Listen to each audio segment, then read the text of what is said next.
Get strong.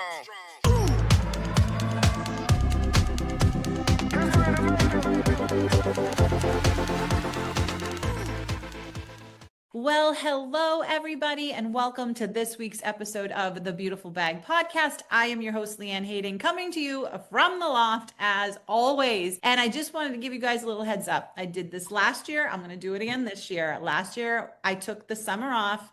I know I took the summer and the fall off last year because life got busy. I promise I won't do that this year. But this is going to be the last episode you're going to hear until September. And then there will be some more new ones up. But like I said last time, I live in New England and we only get the sunshine and the summer months for a very short time. So I'm going to take advantage of it while I can.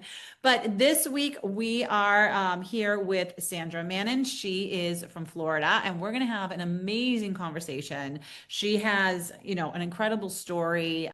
She does incredible things in her life, and I just can't wait for her to share what life has been like for her because it's been what, Shannon, a little over a year with your ostomy. Yes, it's been, March of last year. Yeah, so she's a newbie, but she's a good newbie. She's learned a lot in this one year. So Yeah, let's tell the audience, let's tell the listeners a little bit about, I know your diagnosis, you've had scleroderma. Why don't we yeah, talk briefly about, how it all came to be that you ended up with your ileostomy? yeah. So just a quick version of my scleroderma story. So in 2006, I was a trauma nurse and I was exposed. I was actually doing my residency for nurse practitioner school. And I was exposed to bacterial meningitis. We knew that we got exposed. We all got treated. And about 2 months later, I got a sinus infection and I ended up, must have been holding the meningitis in my nasal mucosa and I infected myself and I ended up with bacterial meningitis. And I was sick. I was really sick. I was in the hospital for about 4 months and just a lot of things happened in that time. I had a lot of reflux. So because of all of the meds for the meningitis, I ended up with just a ton of reflux. So I ended up with a PICC line. I couldn't swallow, lost a lot of weight, and I still had no diagnosis of anything besides everything just kept going to post meningitis. Well, now it's about 2 years later, and I'm still having a really hard time swallowing food. And it ended up that, and I kept getting bowel obstructions. And it ended up that I ended up with this diagnosis of scleroderma. So they think the meningitis was enough to give me this hit that created me to have this rare autoimmune disease. Scleroderma is an overproduction of collagen. So some people have it, you can either have systemic, which is what I have, which affects all my internal organs, or you can have it more facial features, facial hands. I do have Raynaud's, which is something that I had early in my 20s. So I don't know if I was holding onto something that like kind of ignited that. Um, so I have it all systemically. So my first hit was my GI tract, which is what was causing me to have all the reflux. And when I had all the reflux years ago, meningitis years, they did a Nissen wrap. They actually took my esophagus and wrapped it around my stomach to prevent the reflux. But then what happened is the scleroderma, the connective tissue, started to adhere to that wrap, and now I couldn't swallow. And that's what was giving me all of the issues of being able to swallow from the esophagus into the stomach.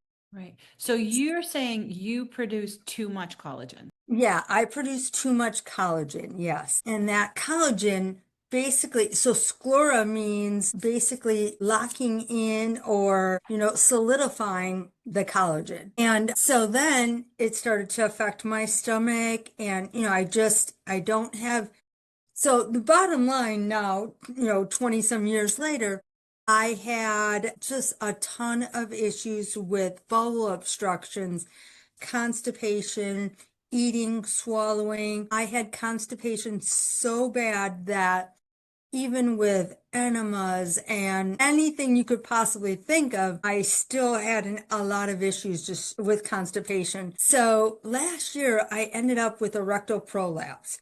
Now, you have to, I guess the one wonky thing about me is I'm a nurse practitioner.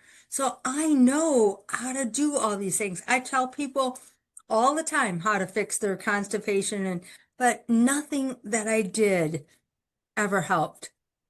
I had Botox shot like in the esophagus. What they did is they would dilate it, blow open the esophagus, and then shoot Botox in there to help things like drop down just by gravity. So you kind of get that like, so I eat standing up a lot because I'm trying to just dump everything down by gravity. And because I had that Nissen wrap, nothing could dump into the stomach because I wrapped and then the collagen. And so I really, I had a PICC line. I was doing a lot of my feeding through like TPN. So not last summer, the summer before, I had like my third procedure where they dilate the esophagus and put the Botox in. Well, for whatever reason, I had a really unsuccessful procedure. Okay. And then my GI doctor that did it decided to leave his practice, and now I couldn't find anyone. So because of the scleroderma, you can't just get a regular doctor, regular GI doctor. A lot of people just don't know what to do with that disease. So I ended up with a specialist in Orlando who, of course, made me do all the testing. Again, everything I knew was going to be, positive, but I had to go through, and it took literally 6 months to get all of the testing scheduled. Wow. In that time, I got a rectal prolapse. So I don't know if anyone knows what a rectal prolapse is, but you basically, from the constipation and all of the straining, you push the rectum out, or you push your colon out of the rectum. And so one day I'm taking a shower when I'm like washing and I'm like, what the heck? And, I take a mirror and I look and I'm like, no, I have not just a little amount, but a large amount of colon out of my rectum. And I'm like, I don't even know what, as a provider, I'm like, I don't even know what to do with, I don't even know what to do with that. Right.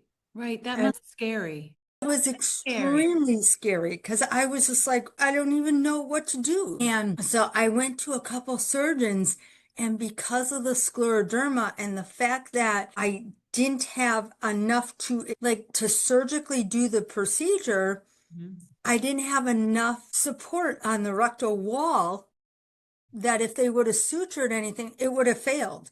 So I saw three different surgeons and they all refused to do the surgery because it would fail. So now all of that's happening. Did anyone, I mean, you do end up with an ostomy bag. I mean, when did that, who decided like, okay, listen, we've got to help you? So I moved from surgeon to surgeon and Yep. no one's willing to help me. And so I go to a surgeon in Tampa. And I also needed a surgeon that I needed that Nissen unwrapped because I was having so many problems swallowing. I needed that Nissen unwrapped. And everyone was like, no, no, no, and I'm like, I need that Nissen unwrapped. So I go to Tampa to the university, and I find a surgeon that is willing to do the surgery, but she's only willing to do it if I have a total colectomy. Okay. And And that makes sense. But again, you're a nurse practitioner. Like you know all this stuff yes, to be like, no, I know I need, and guys, this is the important part of being your own advocate and really truly listening to your body. Now, Sandra knows, right? Like she's a nurse practitioner. She knew, but she also knew her body and knew what r- was right and what wasn't working. right, but I knew, but I couldn't really think for myself. I mean, that's why they tell you you don't treat yourself, you don't treat your family, because in all reality, like I knew, but like when I saw the surgeon and she said, you really need to have a colectomy and an ileostomy, I was like flabbergasted. I was like, I never even thought of that.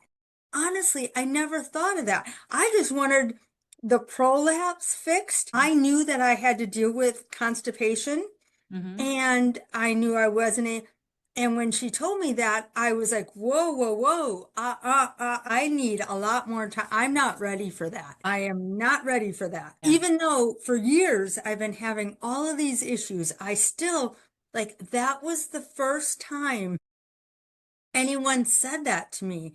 And the first time, literally, like, that thought ever was anywhere near what I needed to be fixed. Right. So we left, and she said, she will fix the prolapse, but she did say it's not going to fix it. It could last a week, it could last a year. I don't know, but I will tell you it will fail. And then I went home. And I was so sick over the weekend. So Mhm. I saw her on a Friday. I had so much pain.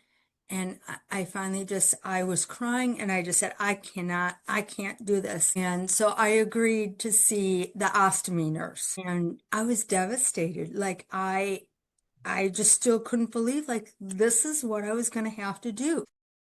And I just remember the ostomy nurse saying, you're going to feel so much better. And Right. I'm thinking to myself, like, you're nuts. Like, how am I going to feel better? Like, you're nuts, Yeah. And so I ended up having the surgery in March. I had to wait about 2 months Mhm. because I had two surgeons. I had the other surgeon, and she did agree to unwrap my Nissen Mhm. wrap. And so they had to get their times together because they had different surgery days. And so it took them about 2 months. So 2 months of waiting of this in my head. Like, I have to have this. Now, did you do during those 2 months? I'm assuming there was a lot of growth going on with you. Yeah, there. What kind of research did you do? Anything. I mean, I at least got to use medical research, Mhm. so up to date. I got to use medical research, so I didn't have to rely on Google, to Mm. be honest. Yeah, Google Doctor is not a good doctor. Google doctor, yeah, yeah. Someone gave me a mug once. Please don't Google my medical degree. I at least got to use, like, up to date, and I got to talk to the surgeons, and I got to talk to them with at least my medical background, being able to ask those questions. But I don't know if it was easier or harder because now I knew Yeah. so much more than just kind of being naive to it, I guess. Yeah. Did you look for any or talk to any other people that had been in an ostomy, like other ostomates? Did you research anything on social medias to see how I people did. are there? I didn't. Do I you? didn't, and why I didn't, I have no idea. Like, I think I was still in denial. Yeah. Yeah. I That took really a while. think I was in denial. I think I really, um, I, like, honestly, it's weird. Like, as a medical provider, I would have told my patient all of that. And I think for me, I was just like, I don't know, maybe if I don't think about it, Mhm. it's not reality. I'm not sure.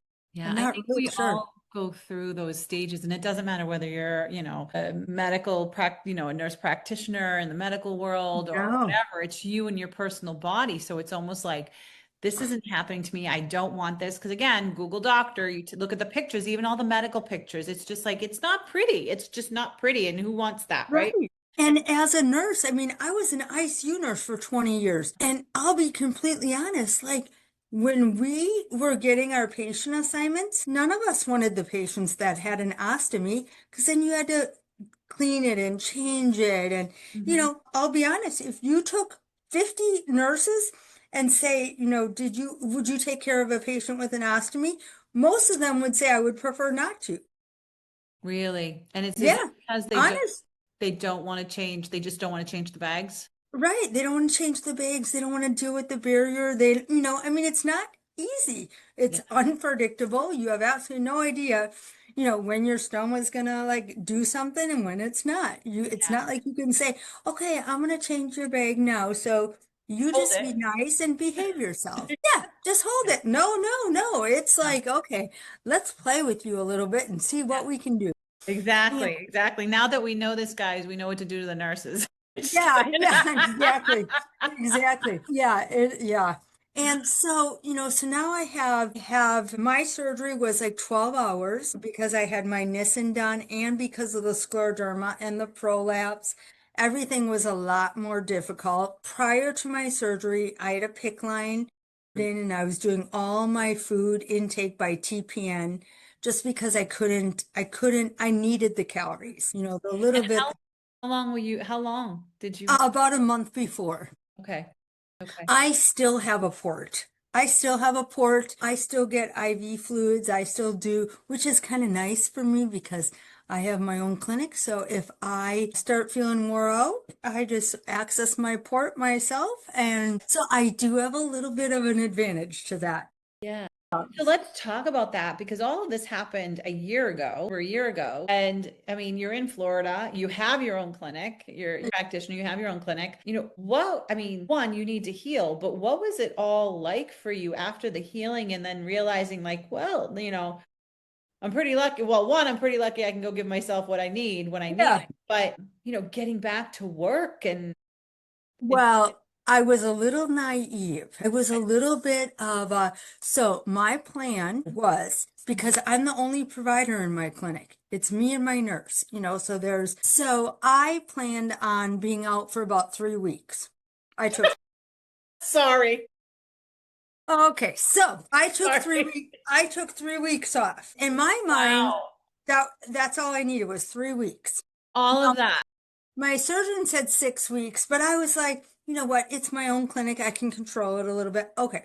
So 3 weeks. So, at about 2 weeks, so I have my ostomy. I'm in the hospital for over a week because I still had the second surgery. Ended up my PICC line got infected. I got septic and what, nothing was smooth. Nothing was smooth. I finally get home. I'm home for about 4 days and I get a prolapse. I have, once again, even being a provider, no one ever says to you, okay, so you could get a prolapse. Like, I never ever thought that. And that's where, like, no surgeon really wanted to do anything with me because they knew my risk of a prolapse was a lot greater. Okay, so that makes sense. We do know that there's plenty of people who listen that have known someone with an ostomy that has had a prolapse or has heard about it. I know there's a Yeah. lot of people because it can happen, but that makes sense why they didn't want to. That's why, right. That's why it was really hard to find. I needed to find a surgeon that was much higher level, that was Yeah, willing to take a different risk. exactly. So I have this prolapse. I have no idea what it is. I wake up in the middle of the night. I feel my bag and I'm like, wow, it's full. So I go to empty it. Nothing comes out. I'm like, well, it's full. Why Yeah. is it not emptying? So I take the pouch off, and when I take the pouch out, here comes my colon. And I'm like, once again, as a provider, I had no idea what that meant. And again, I so that's I'm now scary. panicking. I'm panicking. I'm like, what? So I call on call, I get the PA, she's like, go to the hospital. And of course, the hospital that I went to was not where I live in Sarasota. Mhm. It's in Tampa, Mhm. because of the, level of the hospital I needed to be at. So we get in the car. My colon is out in the bag. I'm freaking out. My husband, who knows no medicine, is 100 times more calm than I am. We get there. The surgeon actually met me there and she took me to surgery right away because the longer your colon is out, the more that it can die, basically. Yeah. And there's no way I I mean she knew that she wasn't going to be able because of my scleroderma. She knew that she wasn't going to be able to put it back in and just remanipulate it. So Right. I ended up losing more of my bowel and Right. it became shorter and shorter. From so in the first surgery, did they take your entire colon or no? Yeah, So they I took your had a, entire colon. So you were yes, ileostomy. So this is your small intestine. yes, Now they had to take more of your small intestine. correct. And the Okay. more and more small intestine you take, less the harder it is for you to get absorption of nutrients Right. because you have less small bowel to absorb from. So because, I mean, I don't know exactly how much she took, but, of course it feels like forever. But then I'm in the hospital another week. Yeah. My PICC line gets infected again. I get septic again, and so my 3 weeks being off of work is already like all messed up. Yeah. So she does the surgery. I go home about a week later, and 2 weeks later, I get another prolapse. So this time I'm like, okay, Google, how do you fix a prolapse? Okay, sugar. Mm-hmm. Okay, if anyone ever has heard the sugar, that is the most comical thing that you could possibly ever do. You take off your bag, you've prolapsed, your, ileum is out, you pour a little sugar on it, and you can manipulate it right back in. And It's it unbelievable. and that's what you did. And that's what I did. And so I called the surgeon and she's like, well, come in and see me. And, it would pop out. I'd throw some sugar on it, put it back in. It wouldn't last, and I ended up having surgery again. And then this time she needed to use mesh. So because of the scleroderma, I had nothing to adhere to. Right. Nothing So to instead of just being able, and the typical surgery is they just do mesh around your stoma and then but mine, because I didn't have enough anything in my stomach wall, yeah. that she actually used like she said the mesh comes in like an 8 by 11 sheet and they cut it in order to like do the stoma, Yep. but she implanted the whole 8 by 11 sheet. Now, one thing you can't see about me, but I'm about 4'10". And Look now, tiny. yeah, and now I'm like 95 pounds. But Yeah. so I can feel the mesh. Ah. I can feel the mesh. So it was, Mhm. and now my stoma is even shorter because she had to get rid of a little bit, and now it's even, so. So now all this happens. Where are you at now? I mean, this was all a year ago. So Mhm. what S- has the last I, year been like now that you get through all of this? well, I will tell you I mean, I would say up until the fall, and the fall being probably November ish. I mean, I had so many infections with my PICC lines. So I ended up getting a port put in. So they put in a port and my iron was extremely low. I was so tired all of the time. I was just exhausted. And then, I wasn't able to eat. I was having a lot of issues with not only my ostomy, but when she redid my Nissen wrap, I couldn't swallow. Everything was getting stuck. So I couldn't swallow. And so I was miserable. I was defeated. I wanted to die. I did. I mean, there were times that I said, I can't live like this. This isn't life. And I was still trying to go to work because this is my practice. The practice was starting to fall apart and I needed to still pay the bills. Right. And so how did you get out of that? Because you're not in that same place now. I'm not in that same place. What did it take for you? Meditation. I met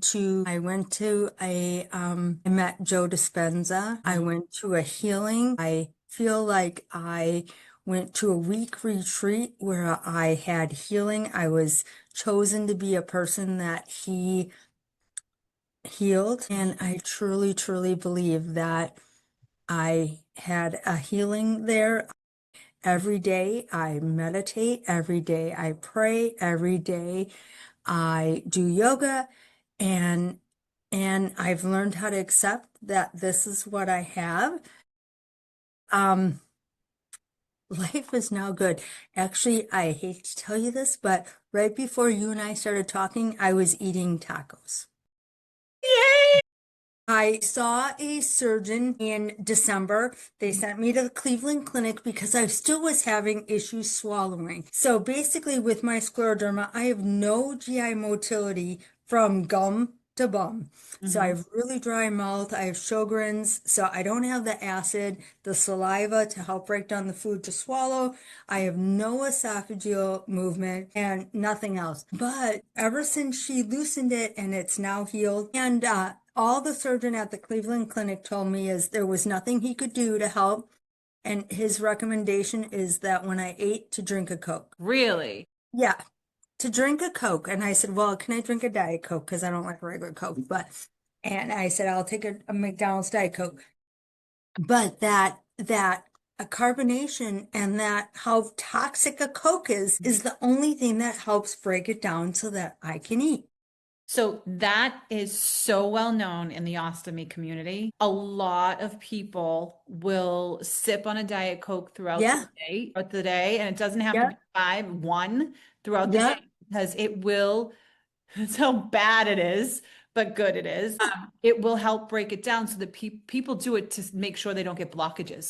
yeah, exactly. Yeah. Exactly. And then, yeah, exactly.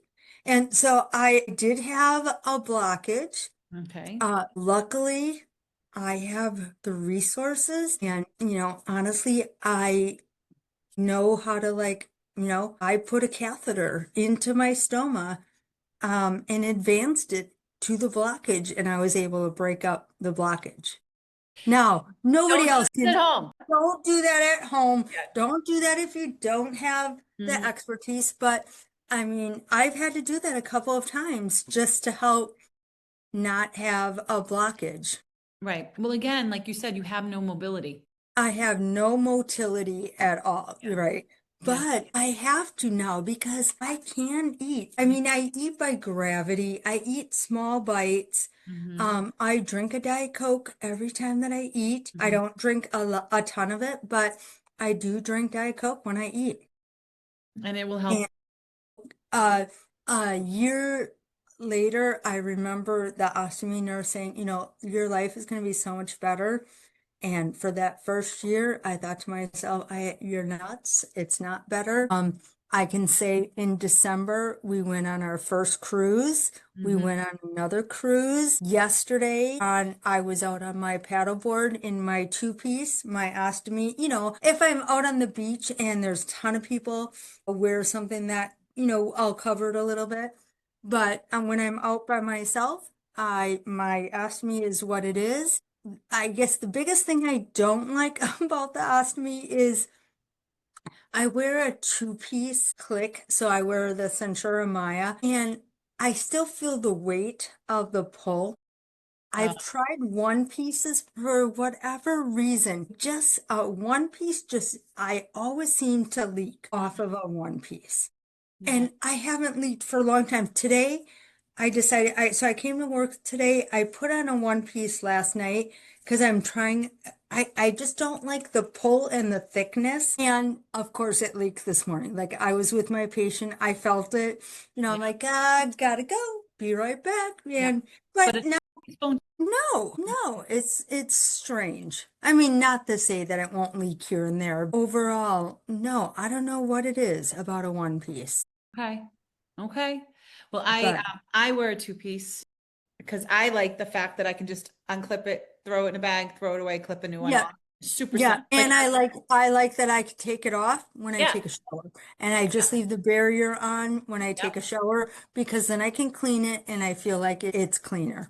Same, same. And it was so crazy. So this weekend I went camping with my Uh-huh. family, right? My husband's very first time, 66 years old, his first time camping. Oh, oh. I grew up camping, but I can't really say it was camping. It was in my sister's RV. And so we're in there and my bag was filling up like throughout the night. And I'm like, oh, and in my head, I'm like, oh my gosh, why don't I just go outside, unclip my bag, right? Throw it in my little dog poop bag and put Mhm. a clean one on. You know what I mean? Uh-huh. So I don't just, Uh-huh. so I don't like, because we're all in this camper and I'm like, this way I'm not Yeah. killing people. Well, I mean, it is crazy how you learn to adapt because I want to live my life. I want to go to the beach. I want to do these things. And I don't want to have to worry about like, where's the bathroom? What am I going to do? Blah, blah, blah, blah, blah. Mhm. So, every once in a while I'll use a closed pouch Mhm. and then I'll just take it off, throw it in a garbage bag, put on another closed pouch. It's in the garbage bag and you find the garbage and you throw it in. Or I'll take a little bucket and I'll just empty it in the bucket and close the bucket and, you know, Yep. So now empty the that you're doing all this on your own, what would you tell the nurses that you said would be afraid and wouldn't want anything to do it? What would you tell them now? that it's just so easy, and listen to your patient because you know what? All of us that have ostomies, we know what works for us. Now, what works for me, what works for you are different, but you find what works for you. And once you get it to work, we're okay. Yeah. We're okay. I am so, so blessed. My husband is the most awesome, meaning that ostomy bothers him nothing, nothing. Like it bothered me a lot more than it's ever bothered him. Um, the one issue that I still have is like we used to always take a shower together. Hmm. And now I don't want to do that because I want the bag off and I want to just and it's not predictable. It's not like you Hmm. can control what it's going to do. Right. And he'll always be like, it doesn't bother me. I know it won't, but it bothers me. It's Right. like I remember you saying once, like when you first got yours and that first time you took a shower and you're looking at, stools running down your leg and you're just like what the heck? And I that's like now it doesn't bother me, whatever, rinse it down, but I'm just not sure that I want my husband standing there with me yet. Seeing that. Yeah, because we still want to feel sexy. Right, exactly. Right. And and it's just a matter of like the people will tell me all the time they would have no idea that Yeah. I have an ostomy. Right. I laugh because in a lot of the boards that we're part of or a lot of the Facebook group, people ask like, what do I wear? I wear the same clothes that I always wore. My clothes are still fitted. I like my clothes fitted Mhm. because it doesn't, my bag's not flipping around. I like it fitted. I do You too. I do too. I love my Lululemons. Keep it all in there. Yeah, Nice. yeah, Yeah. yeah. I teach yoga. I go to yoga. No, nobody knows. No, nobody knows unless you want them to know. And I think that's the Right, great thing. That's the great thing right. about it. And like even my kids, we have four boys together, and we have grandkids, and so one last summer we went home, and I wanted to go to the zoo. And the kids didn't want to go to the zoo because it was too hot. I'm Florida, they're Wisconsin. But so instead we went to a pool. And then my two older boys were like, oh no, like, what were we thinking? Like, mom's not going to want to go to a pool. And I'm like, why? Of Yeah. course I want to go to the pool. Right. They're like, well, what are you going to do? And I'm like, with what? I'm like trying to figure out, like, what are they asking What's the me? secret here, I'm right? like, what's the issue? And they're like, well, you have that thing. And I'm like, that thing is waterproof. I will wear a one-piece suit because I'm a grandma, Yeah. but Yeah. I'll wear a one-piece suit for you guys, but otherwise I don't. Right.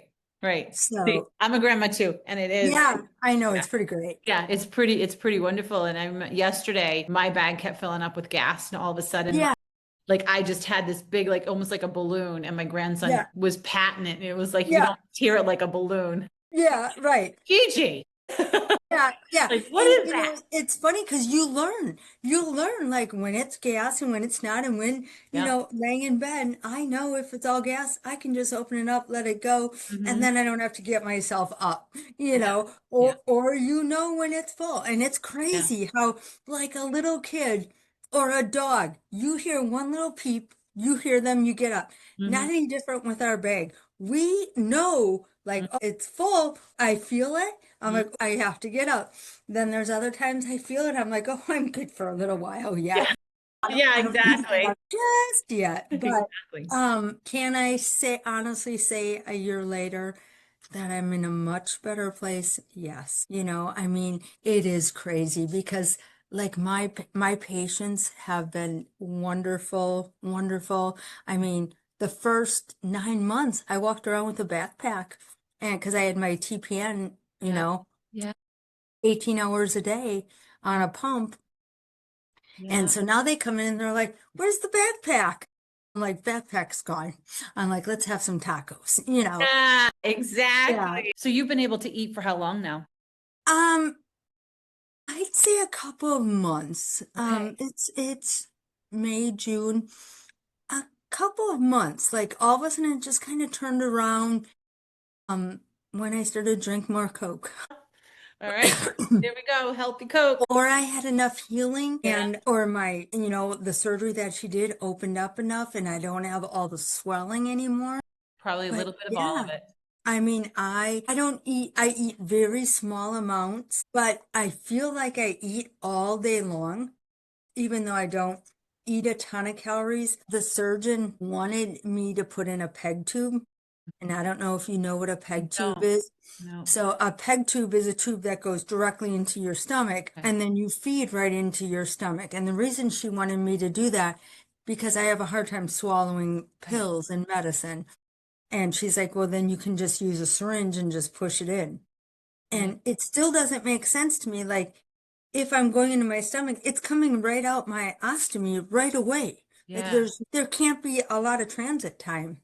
Right. And every patient that I've ever known with a peg tube, those things get infected. So not only would I have the ostomy and the pouch, but now I'd have a tube sticking out of my stomach, and I just can't do it.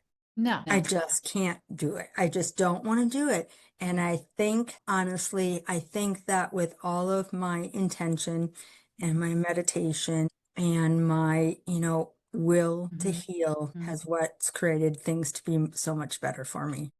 Isn't it amazing what the mind can do? That is one thing. Like I ran the scleroderma support group here in Sarasota, and as I got sicker, I had a harder time because there was a lot of, I hate to say, but woe me and this sucks. Mhm. And I think even on some of the ostomy support groups that I have on Facebook, there's a lot of negativity. And I just think that we have to think positive and the mind is so powerful. Yeah. And the more that we embrace the life that we have, the more we let go of what we lost and live for all the good that we have, Yeah. I think that's what made things so much better for me. Well, I love that. Sandra, I am so glad that you came on today and shared your journey and what Thank everything was you. like, because it's just something we just don't hear of. It's like, Right. And I think, and that's why I wanted to share is that, so many people with ostomies are Crohn's, colitis, cancer, mhm, and there are, like scleroderma patients like me mhm, that like when that surgeon said to me, you need a colectomy and an ostomy, I was just like, what? What do I need? Like, I don't even know what you're talking about. right. Like, what is that? What is, What is it? Like, what? yeah. And she's like, that's the only thing that's gonna help you. And I'm like, no. And She was right. she was right. She Yeah, she was was right. so right. So And great. now I go in there and she's just like, So, yeah. And then I'm like, well, do I have to come? Because I don't want to drive to Tampa because it's a pain. Can we just do FaceTime? And she's like, oh goodness, you do your own thing anyway. I love that. I love that. Sandra, I usually ask everybody this. This is to end it. If there was one thing that you wanted to leave the listeners with, what would that one thing be? Be positive. Mhm. Think positive. This anostomy is not the end of our life. It doesn't define who you are. Let who you are define everything that you are. I mean, you are so much more than an ostomy. We are so much more. You have so much more. That is just one thing. There's so many things that people have that they have to deal with that we don't know about. We only feel it more profound because we have this pouch attached to us. And it doesn't define who you are. Everybody has something, whether it's back pain or headaches or migraine, to deal with. And they deal with it. So don't let this define you. Let this show how strong that you are. I love that. I love that. Well, Sandra, thank you for being here with us Thank, this week. thank you. And guys, I love you as always. If you loved this episode, don't forget to share it and let me know what you think. Let me know your thoughts. Let us know your thoughts. We're always here for you.